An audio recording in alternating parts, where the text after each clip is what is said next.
అందరికీ మరణాత. ప్రభునందు ప్రియమైన వారలారా, దేవుని ఏర్పాటును బట్టి మోషే ఉపవాస దినములలో 32వ రోజులో ప్రవేశపెట్టిన ప్రభుకి మహిమ కలుగును గాక. వాక్యం చదువుకుందాం. నిర్గమకాండము 32వ అధ్యాయము ప్రారంభం నుండి చదువుకుందాం. మోషే కొండ దిగకుండా తడవు చేయుట ప్రజలు చూచినప్పుడు ఆ ప్రజలు అహరోను వద్దకు కూడి వచ్చి, లెమ్ము, మా ముందర నడుచుటకు ఒక దేవతను మా కొరకు చేయుము. ఐగుప్తులో నుండి మమ్మను రప్పించిన ఆ మోషే అనువాడు ఏమాయనో మాకు తెలియదని అతనితో చెప్పిరి. సకల యుగములలో అక్షయుడును అదృశ్యుడును నిత్య నివాసి పరిశుద్ధుడివై ఉన్న తండ్రి, వందనములు. మీ ఏర్పాటును బట్టి, మీ అనాది సంకల్పమును బట్టి స్థల జ్ఞానివై ఉన్న మీరు ఈ సమయంలో నీ వాక్యమును అందించుటకు మీరిచ్చిన తరుణమును బట్టి వందించుచున్నాము.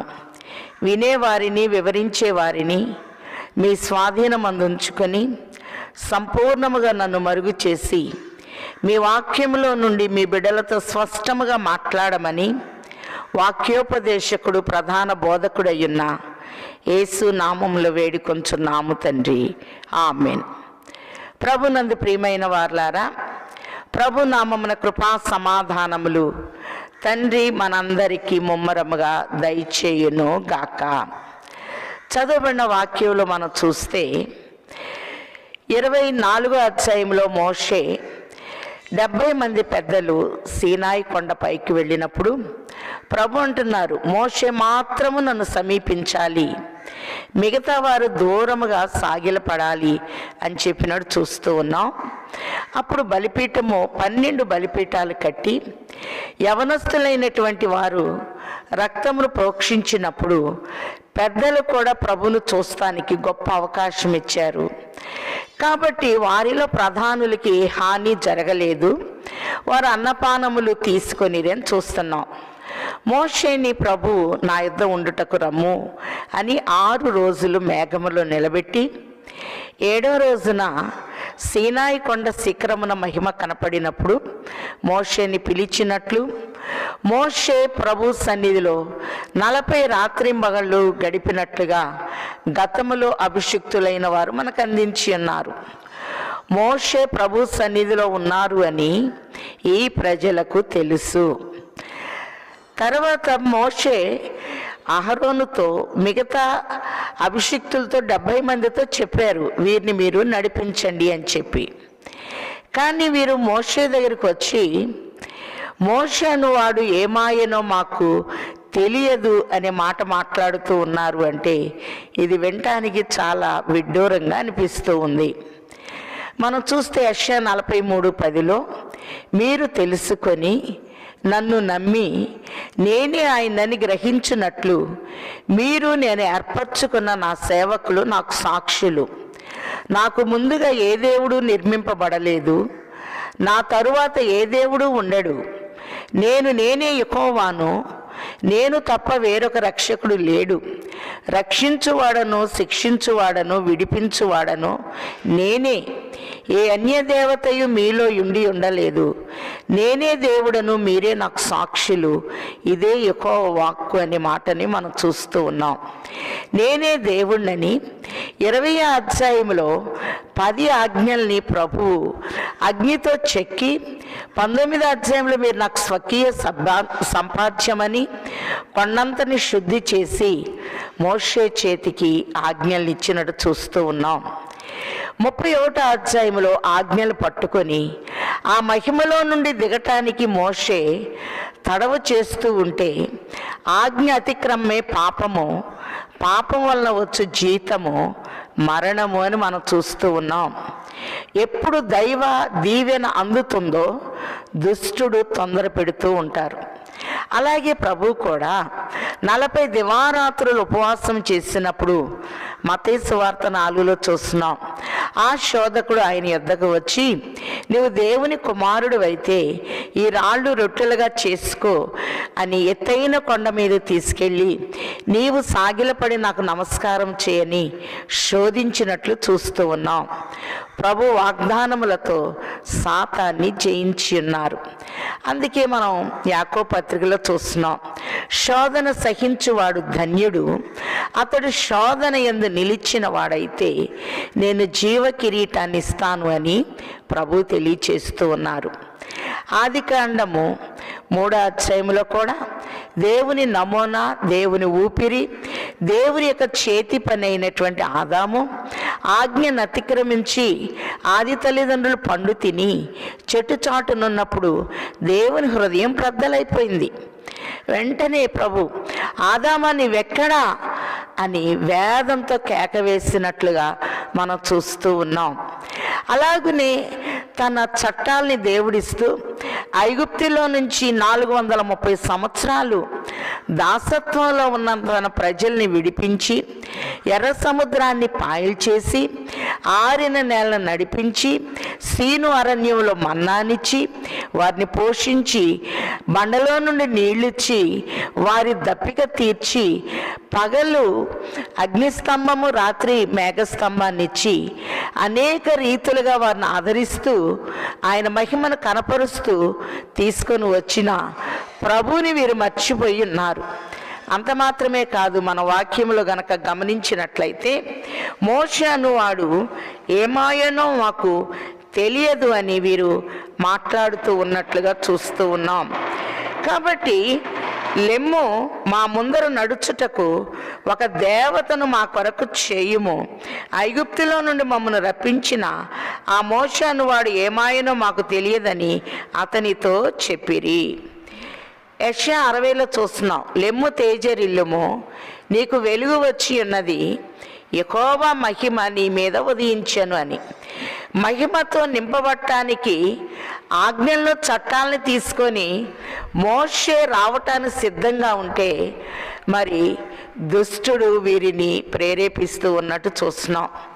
ప్రకటన గ్రంథము 12:12లో కూడా సాతాను తనకు సమయము కొంచెమే అని తెలుసుకొని బహు క్రోధము గలవాడై మీ యొద్దకు దిగి వచ్చి ఉన్నాడు అనే మాటలను చూస్తూ ఉన్నాం. దేవుడు ఎంతో పరిశుద్ధమైన ఆజ్ఞల్ని మరి ఆయన వ్రేలితో రాసి అగ్నితో చెక్కి మోషేకి పలకలనిచ్చాడు. కానీ మనం చూచినట్లయితే ఆజ్ఞలు వీళ్ళ దగ్గరికి దీపముగా రాబోతూ ఉంటే దుష్టుడు వీరిని కలవర పెడుతూ ఉన్నారు గనక వీరి హృదయాలు తొలిగిపోతున్నట్లుగా చూస్తున్నాం. వాక్యంలో గనక మనం ఒకసారి గమనించినట్లయితే కీర్తనల గ్రంథము 78, 57, 58 వచనాల్లో వారు తమ పితరుల వలె వెనక్కి తిరిగి ద్రోహులైరి జౌకిచ్చు వీళ్ళు పనికి రాకపోయినట్లు వారు తొలగిపోయిరని చూస్తున్నాం. వీళ్ళు జౌకిచ్చిపోతే పనికి రాదు. 127 కీర్తనలో సొలొమోను అంటున్నాడు కదా, యవన కాలములో పుట్టిన బిడ్డలు బలవంతుని చేతిలో బాణముల వంటి వారు, బలవంతుని చేతిలో ఉండవలసిన వీరు లెమ్ము మా ముందర నడుచుటకు ఒక దేవత మాకు కావాలి అని వీరు మాట్లాడుతూ ఉన్నట్టు చూస్తున్నాం. ఈ దేవత అనే మాట మొదటిగా ప్రయోగించిన వారు సాతానుగా మనం చూస్తూ ఉన్నాం. ఆదికాండము 3వ అధ్యాయములో దుష్టుడు తోటలో ప్రవేశించి ఈ తోట ఇది నిజమా, ఈ తోట చెట్ల ఫలములలో దేనినైనాను తినకూడదని దేవుడు చెప్పానని సందిగ్ధములో ఆది తల్లిదండ్రుల్ని మొట్టమొదట అవ్వమ్మను పడేసినట్టు చూస్తున్నాం. ఈ పండు తింటే మీరు దేవతల వలె ఉంటారు అనే మాట వాడినట్లు మనం చూస్తూ ఉన్నాం. అలాగే దానియేలు గ్రంథంలో కూడా షడ్రక్, మిషక్, అబేద్నెగో అను వారిని పిలిచి నెబుకద్నెజరు మరి మీరు నా దేవతకు నమస్కరించరు అనే మాట నేను విన్నాను, అది నిజమా? ఇక్కడ ఇది నిజమా అది నిజమా అనే 2 ప్రశ్నలు మనకు కనపడుతూ ఉన్నాయి. దేవత అనే మాటని రాజైన నెబుకద్నెజరు వాడాడు, ఇక్కడ సాతాను వాడింది. ఇక్కడ ఇశ్రాయేలీలు కూడా మా ముందర నడుచుటకు ఒక దేవతను మా కొరకు చేయుము, ఐగుప్తులో నుండి మమ్మును రప్పించిన ఆ మోషే అనువాడు ఏమాయనో మాకు తెలియదని అతనితో చెప్పాను. అందుకు అహరోను, మీ భార్యలకు, మీ కుమారులకు, మీ కుమార్తెల చెవులకు ఉన్న బంగారు పోగులను తీసి నా యొద్దకు తెండని వారితో చెప్పగా, ప్రజలందరూ తమ చెవులనున్న బంగారు పోగులను తీసి అహరోను వద్దకు తెచ్చిరి.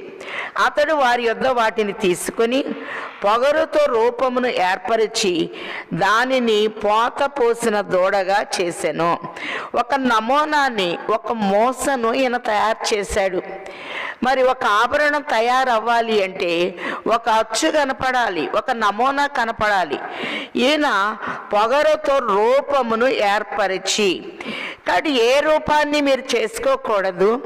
ఆకాశమందు కానీ, భూమి యందు కానీ, భూమి క్రింద నీళ్ళ యందు కానీ ఏ ప్రతిమను చేయకూడదు అని ప్రభు తెలియచేస్తే, ప్రార్థనలో నడిపించవలసిన యాజకుడైన అహరోను వీరి మాటలకు లోబడిపోయి ఒక నమూనాను తయారు చేసినట్లుగా మనం చూస్తూ ఉన్నాం.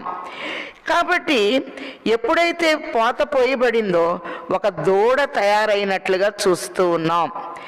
అప్పుడు వారు, ఓ ఇశ్రాయేలు, ఐగుప్తులో నుండి నిన్ను రప్పించిన నీ దేవుడు ఇదే అనిరి. దేవునిగా చూడలేకపోతున్నారు, ఏదో హృదయంలో ఒకటి ఉంది, నోటితో ఒకటి మాట్లాడుతున్నారు.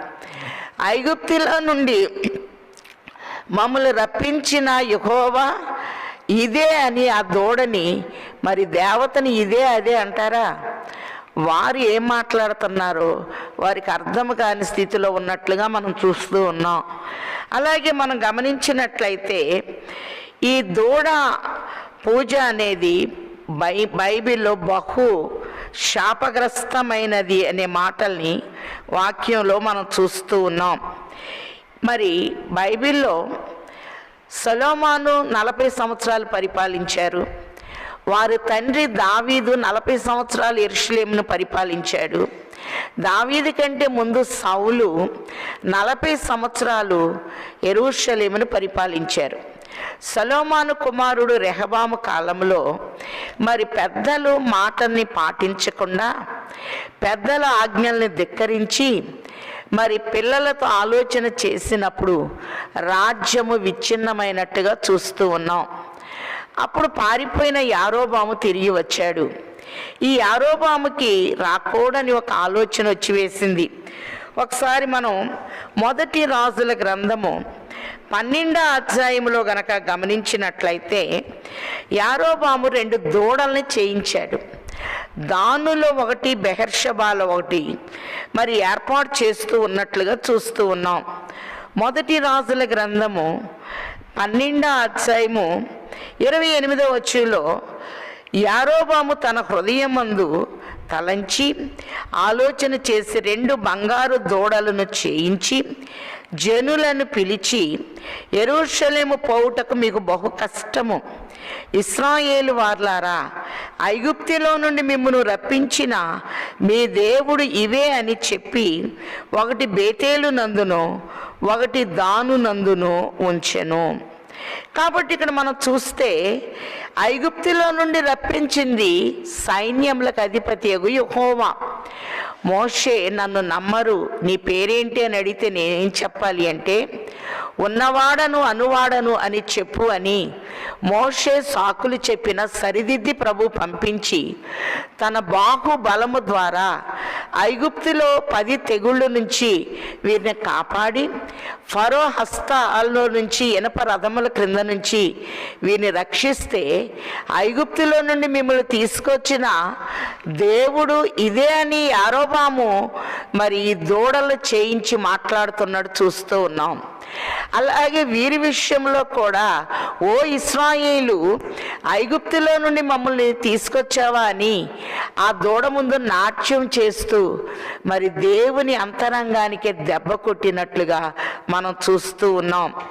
అలాగనే ఇక్కడ కూడా యారోబాము పూజలు చేయిస్తూ ఉన్నాడు గనక మరి నెబాతు కుమారుడైన యారోబాము చేసిన పాపము వెంటాడినట్లుగా మనం చూస్తూ ఉన్నాం.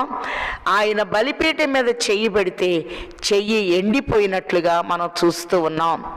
ఆజ్ఞ అతిక్రమే పాపము, పాపం వలన వచ్చు జీతము మరణము అని మనం చూస్తూ ఉన్నాం. ఇక్కడ కూడా మనం ఒకసారి ద్వితీయోపదేశ కాండము 7వ అధ్యాయము 6వ వచనంలో చూస్తే, నీవు నీ దేవుడైన యెహోవాకు ప్రతిష్ఠిత జనము, నీ దేవుడైన యెహోవా భూమి మీద ఉన్న సమస్త జనముల కంటే నిన్ను ఎక్కువగా ఎంచి నిన్ను తనకు స్వకీయముగా ఏర్పరచుకొను. మీరు సర్వజనముల కంటే విస్తార జనమని యెహోవా మిమ్మును ప్రేమించి మిమ్మల్ని ఏర్పరచుకొనలేదు. సమస్త జనముల కంటే మీరు లెక్కకు తక్కువే కదా. కాబట్టి లెక్కకు తక్కువగా ఉన్న ఇశ్రాయేలీల విషయంలో ప్రభు కృప చూపిస్తూ ఉన్నారు. నాకు స్వకీయ సంపాద్యం అని నిర్గమాకాండం 19:4 తెలియచేశారు. భూమి మీద ఉన్న జనములందరిలో మీరు ప్రతిష్ఠించబడిన వారు అని ప్రభు తెలియచేస్తూ ఉన్నారు. మరి వాగ్దాన ప్రజల్ని దేవుడు అంతగా గౌరవిస్తూ ఉంటే వీరెంతో నిర్లక్ష్యంగా ఉన్నప్పుడు ప్రభు యొక్క అంతరంగము వేదంతో ఉన్నట్లుగా మనం చూస్తూ ఉన్నాం. యాకోబు పత్రికలో మనం చూస్తే 4వ అధ్యాయము 4వ వచనంలో కూడా, వ్యభిచారిణిలారా, ఈ లోక స్నేహము దేవునికి వైరమని మీరు ఎరగరా?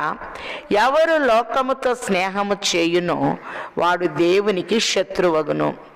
కాబట్టి ఐగుప్తుతో ఎక్కువ స్నేహం చేశారు గనక, ఐగుప్తు యొక్క దేవతలే వీరి తలంపుల్లో ఉన్నాయి గనక మాటి మాటిగా ఐగుప్తు సమాధులు గుర్తుకొస్తున్నాయి. అలాగని ఏదో ఒక వంకతో దేవుని మీద నెపం మోపటం, దేవుని ప్రజల మీద నింద వేయటం, ఐగుప్తుని జ్ఞాపకం చేసుకొని ఆనందించటం అనేది వీరి దినచర్యగా మారిపోయినట్లుగా మనం చూస్తూ ఉన్నాం. కాబట్టి ఎప్పుడైతే మరి అహరోను ఒక దూడని, ఒక నమూనాను చేశారో 4వ వచనంలో, ఓ ఇశ్రాయేలు, ఐగుప్తులో నుండి నిన్ను రప్పించిన నీ దేవుడు ఇదే అనిరి. అహరోను అది చూచి దాని ఎదుట ఒక బలిపీఠము కట్టించెను. మరియు అహరోను రేపు యెహోవాకు పండుగ జరుగునని చాటింపగా మరునాడు వారు ఉదయంన లేచి దహన బలులు సమాధాన బలులు అర్పించిరి. జనులు తినుటకు త్రాగుటకు కూర్చుండుటకు ఆడుటకు లేచిరి. అల్లరితో కూడిన ఆటపాటలు ఉండకూడదు.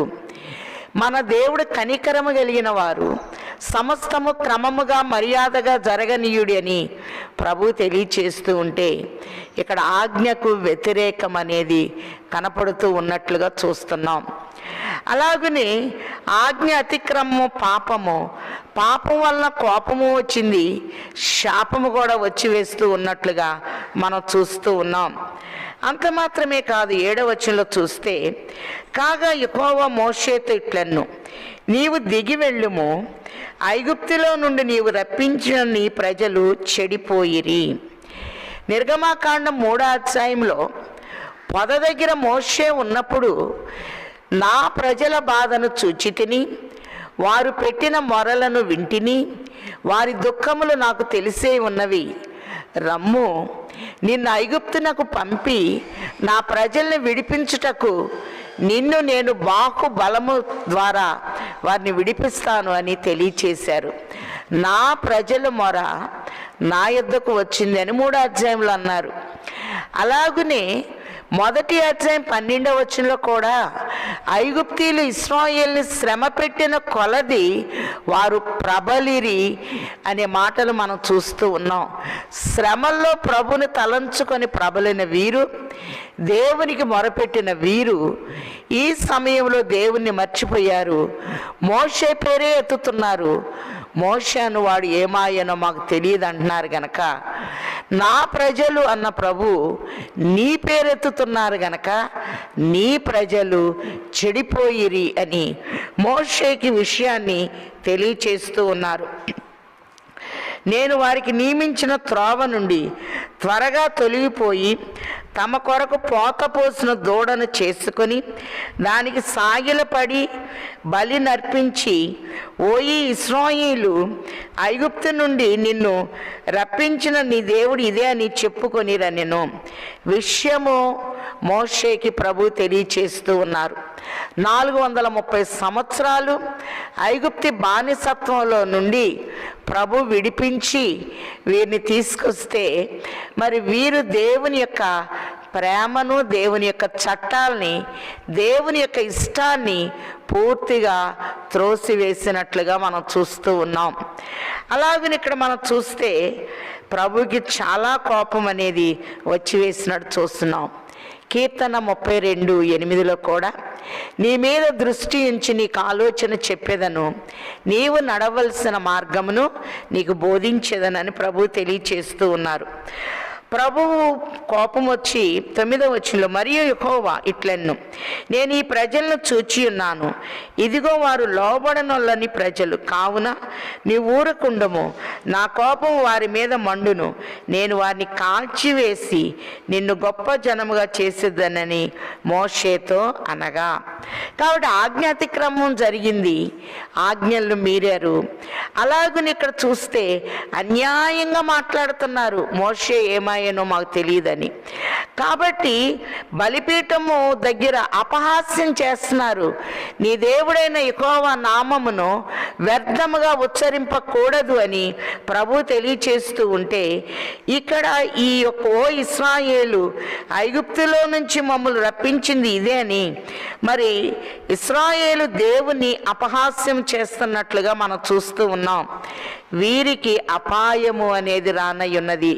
మోషేతో దేవుడు చెప్తున్నాడు, మరి ఒకసారి ప్రజల్లోని చేసినందుకే ఆదికాండం 6వ అధ్యాయంలో ప్రభు తన హృదయంలో నొచ్చుకొని సంతాపపడినట్లు మనం చూస్తూ ఉన్నాం. ఇక్కడ మనం చూచినట్లయితే మోషే తన దేవుడైన యెహోవాను బతిమాలుకొని, నేను వీళ్ళ కాల్చివేస్తాను అని ప్రభు అన్నారు.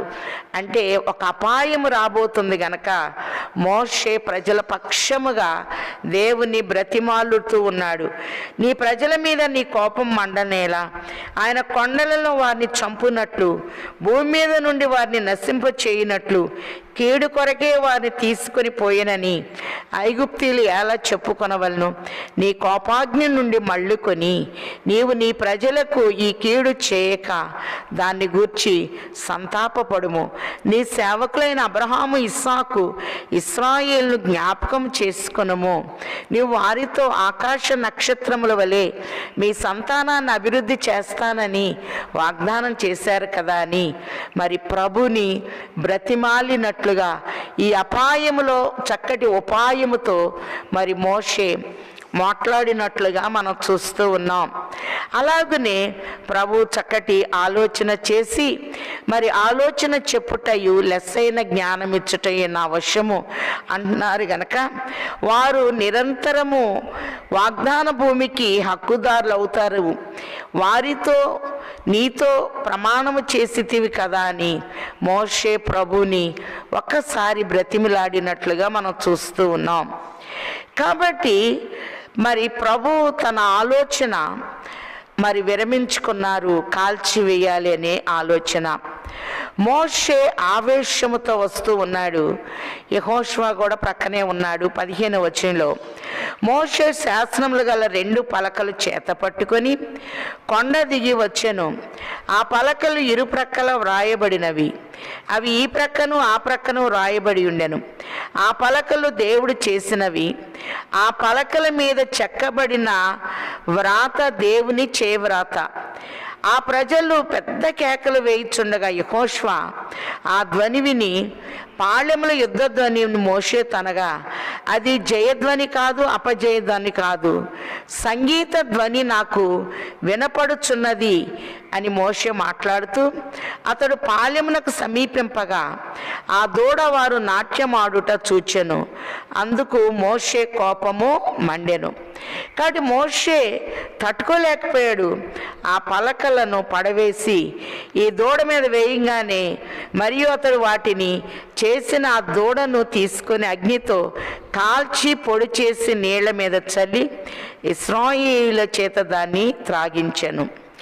కాబట్టి ఆజ్ఞ అతిక్రమం పాపం వలన వచ్చు జీతం మరణమని చూస్తున్నాం. మొదటి ఆజ్ఞ దెబ్బతిన్నట్టు చూస్తున్నాం. రెండోదిగా ఆజ్ఞను అతిక్రమించినట్లు, పరిశుద్ధ దేవుణ్ణి అపహాస్య పాలు చేసినట్లు, నరహత్య ఒకరినొకరు చంపుకోండి అని చెప్పి తెలియచేస్తూ ఉంటే 3,000 మంది అక్కడ హతమైనట్లు 28వ వచనంలో మనం చూస్తున్నాం. అబద్ధ సాక్ష్యం పలకొద్దు అంటే అహరోను ఏం చెప్తున్నారంటే 22వ వచనంలో, అహరోను నా ఏలినవాడా, నీ కోపము మన్ననీయకము, ఈ ప్రజలు దుర్మార్గులను మాట నీ వెరుగుదువు. వారు మాకు ముందర నడుచుటకు ఒక దేవతను చేయుము, ఐగుప్తులో నుండి మమ్మను రప్పించిన వాడగు ఆ మోషే ఏమాయనో మాకు తెలియదనిరి. అందుకు నేను ఎవరి యొద్ద బంగారం ఉన్నది వారు దాన్ని ఓడ తీస్తేందని చెప్పి తిని నేను దానిని అగ్నిలో వేయగా ఈ దూడ వచ్చాను అంటున్నాడు. ఆయన ఒక నమూనా తయారు చేసినట్టు పొగరుతో ఒక రూపాన్ని ఏర్పాటు చేసింది మరుగు చేశాడు. అందుకే ఆయన ఇచ్చిన ఆజ్ఞల్లో ఒక ఆజ్ఞ అబద్ధ సాక్ష్యం పలకకూడదు. ఇక్కడ అబద్ధ సాక్ష్యం వచ్చింది, నరహత్య అనేది వచ్చింది, వ్యభిచారం విచ్చలవిడితనం అనేది వచ్చింది. అలాగునే దేవుని యొక్క చిత్తం మీద మరి దేవుడు అనవలసిన వీరు మరి ఇశ్రాయేలు అని ఆ దూడ దగ్గర నీవే మమ్మల్ని విడిపించావని ఇష్టానుసారంగా మాట్లాడుతూ ఉంటే ప్రభు హృదయం తట్టుకోలేకపోయింది, మోషే హృదయం తట్టుకోలేకపోయింది. 40 దినాలు నిష్ట నియమాలతో తీసుకొచ్చిన ఆజ్ఞలు బ్రద్దలైపోయినట్లుగా మనం చూస్తూ ఉన్నాం. 27వ వచనంలో మరి అతడు వారిని చూచి నీ కత్తిని తీసుకొని పాళెములో మరి మీ సహోదరుని ఎవరైతే అపవిత్రతలో ఉన్నారో, ఇష్టానుసారంగా ఉన్నారో వాళ్ళని చంపమన్నప్పుడు 3,000 మంది హతమైనట్లుగా మనం చూస్తూ ఉన్నాం. తర్వాత మోషే దేవుని సన్నిధికి ఆవేదనతో వెళ్ళి మరి ప్రభు దగ్గర ఒక జవాబు తీసుకొని రావటానికి 29వ వచనంలో అంటున్నాడు, ఏలయనగా మోషే వారిని చూచి నేడు యెహోవా మిమ్మల్ని ఆశీర్వదించున్నట్లు మీలో ప్రతివాడు తన కుమారుని మీద పడియే గాని తన సహోదరుని మీద పడియే గాని యెహోవాకు మిమ్మల్ని మీరే ప్రతిష్ఠ చేసుకొనుడి, మిమ్మల్ని మీరు తగ్గించుకొని ప్రతిష్ఠించుకోండి అని తెలియచేస్తున్నారు. అలాగే నేను దేవుని సన్నిధిలోనికి వెళతాను అని ప్రాయశ్చిత్తార్థముగా ఈ పాప క్షమాపణ నిమిత్తం నేను వెళతాను అంటున్నాడు. మోషే ప్రభు సన్నిధికి వెళ్ళి అయ్యో ఈ ప్రజలు గొప్ప పాపము చేసిరి, వారు బంగారు దేవతను చేసుకున్నారు, వాడు చేసిన దూడ ఈయనేమో దేవత అని లోకరీచి అంటారు కదా, 6 నెలలు స్నేహం చేస్తే వారు వీరవుతారని. మోషే మాటల్లో కూడా మార్పు వచ్చేటప్పటికి ప్రభు అంతరంగానికి ఇంకా వేదన కలిగింది. అయ్యో ఈ ప్రజలు గొప్ప పాపము చేసిరి, వారు బంగారు దేవతని తమ కొరకు చేసుకొనిరి, అయ్యో నీవు వారి పాపం ఒకవేళ పరిహరించుతివా లేని ఎడల నీ గ్రంథంలో నా పేరు తుడిచివేయుము అని మోషే అంటూ ఉన్నాడు. అందుకు యెహోవా ఎవడు నా ఎదుట పాపము చేశానో వాణ్ణి నా గ్రంథంలో నుండి తుడిచివేయుదును, కాబట్టి నువ్వు వెళ్ళి నేను నీతో చెప్పిన చోటికి ప్రజలను నడిపించుము. ఒక ఆదేశం ఇస్తున్నాడు, ఇదిగో నా దూత నీకు ముందుగా వెళ్ళును, నేను వచ్చు దినమున వారి పాపమును వారి మీదకి రప్పించేదనని మోషేతో చెప్పాను. అహరోను కల్పించిన దూడను ప్రజలు చేయించినందున యెహోవా వారిని బాధ పెట్టెను. కాబట్టి ఇక్కడ 7 మాటలు ఉన్నాయి. ఆజ్ఞ అతిక్రమం అనేది జరిగింది, అన్యాయంగా మాట్లాడారు, అపహాస్యము, దేవుని నామాన్ని వ్యర్థంగా ఉచ్చరించకూడదు కానీ అపహాస్యం చేశారు. అలాగనే అపాయము రానయ్యున్నప్పుడు కాల్చివేయండి అని ప్రభు అన్నారు. ఈ అపాయములో దేవుడు మోషే చక్కటి ఆలోచన, మరి వాగ్దాన భూమికి తీసుకెళ్తానన్నారు కదా, కొండల్లో కోనల్లో వీళ్ళ దేవుడు చంపారు అని మళ్ళీ దేవుడు ఆలోచనకర్త గనక ఆయన ఆలోచనని ఆయనకు ఒకసారి జ్ఞాపకం చేసినట్టు చూస్తున్నాం. దేవుడు ఆవేదనతో మరి తాను కోపాన్ని దిగమింగుకున్నట్టు చూస్తున్నాం. ఆదేశం ఇచ్చారు, నా దూతని నేను మీకు ముందుగా పంపిస్తున్నాను అని చెప్పి. కాబట్టి దేవుడు మనకి ఎన్నో సందేశాలను ఇస్తున్నారు. అలాగనే ప్రభు కూడా శిలువ మరణానికి వెళ్ళి ఆయన మనకు చక్కటి ఆదేశాలను ఇచ్చినట్టు చూస్తూ ఉన్నాం గనక ఆయన ఆదేశాలను పాటిస్తూ ఆయన యొక్క చిత్తములో నుంచి తొలగిపోయాము గనక ఆయన మీద ఆధారపడి నిజమైన పశ్చాత్తాపముతో మళ్ళీ ప్రభు దగ్గరికి రాగలిగిన స్థాయిని తండ్రి ఆయన బిడ్డలమైన మనకు ముమ్మరముగా దయచేయును గాక. ఆమెన్. చిన్ని ప్రార్థన చేసుకుందాం. మహోన్నతుడా, వందనములు. ఆజ్ఞలు ఈరోజు మీరు అందించారు, కానీ అందుకొనటానికి సిద్ధంగా లేరు గనక ఆజ్ఞాతిక్రమే పాపము, పాపం వలన వచ్చు జీతము మరణము. కాబట్టి ఆత్మీయ స్థితి మరణిస్తూ ఉన్న పరిస్థితుల్లో నాయన మోషే దిగి వచ్చాడు, సరిదిద్దుతూ ఉన్నాడు. మళ్ళీ మోషే నీ సన్నిధికి వచ్చి బ్రతిమలాడుతున్నారు. నువ్వు దయగలిగిన దేవుడు గనక మళ్ళీ ఆజ్ఞలు ఇవ్వనై ఉన్నారు గనక అందును బట్టి వందించుచున్నాము. ఈ కార్యక్రమాన్ని వీక్షిస్తున్న ప్రతి ఒక్కరిలోనికి నీ ఆత్మ నడిపింపును పంపి నిజమైన ఆరాధన మేము చేస్తూ ఆత్మతో సత్యముతో మిమ్మల్ని నాయన అనుసరించే స్థితినివ్వండి. ఉజ్జింపచేసి మహిమ నుండి అధిక మహిమకు నడిపించి వేయమని మహోన్నతుడయ్యున్న యేసు నామములో వేడుకొంచున్నాము తండ్రి. ఆమెన్. అదృశ్యుడైన తండ్రి యొక్కయు అద్వితీయుడైన కుమారుని యొక్కయు అంతరంగ నివాసి అయిన పరిశుద్ధాత్మ తండ్రి సంపూర్ణ సహాయము సమృద్ధి సదా తోడయుండును గాక. ఆమెన్. అందరికీ మరణాత.